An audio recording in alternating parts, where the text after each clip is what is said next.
Watu wanne wanaripotiwa kuaga dunia baada ya boti walilokuwa wakisafiria kupinduka na kuzama katika mbuga ya kitaifa ya Watamu, kaunti ya Kilifi. Na inadaiwa boti hilo linakabiliwa na mawimbi makali katika bahari Hindi na kuyumbisha vibaya kabla ya kuzama. Inadaiwa boti hilo lilikuwa limewabeba watalii 15 wa kigeni pamoja na Wakenya wengine waliofika katika eneo hilo kutazama madoido ya samaki aina ya pomboo, yani dolphin. Na miongoni mwa waliopoteza maisha ni mtoto wa miaka 5, huku watu wengine 26 wakinusurika. Miili ya walioaga dunia ilipatikana ikiwa imekwama chini ya boti hilo baada ya kupinduka. Mtazamaji, ni taarifa ya tanzia ambayo tumeipokea muda si mrefu katika chumba chetu cha habari kwamba watu 4 wanaripotiwa kuaga dunia baada ya boti walilokuwa wakisafiria kupinduka na kuzama katika mbuga ya kitaifa ya wanyama haswa wa majini Watamu katika kaunti ya Kilifi.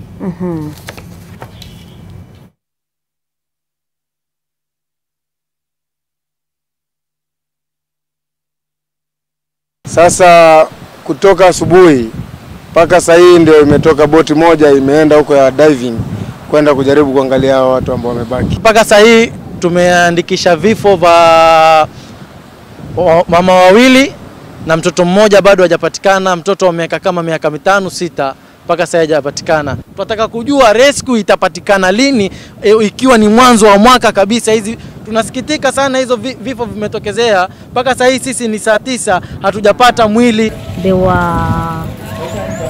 4 casualties. We had one kid who was a victim. At this moment he is stable.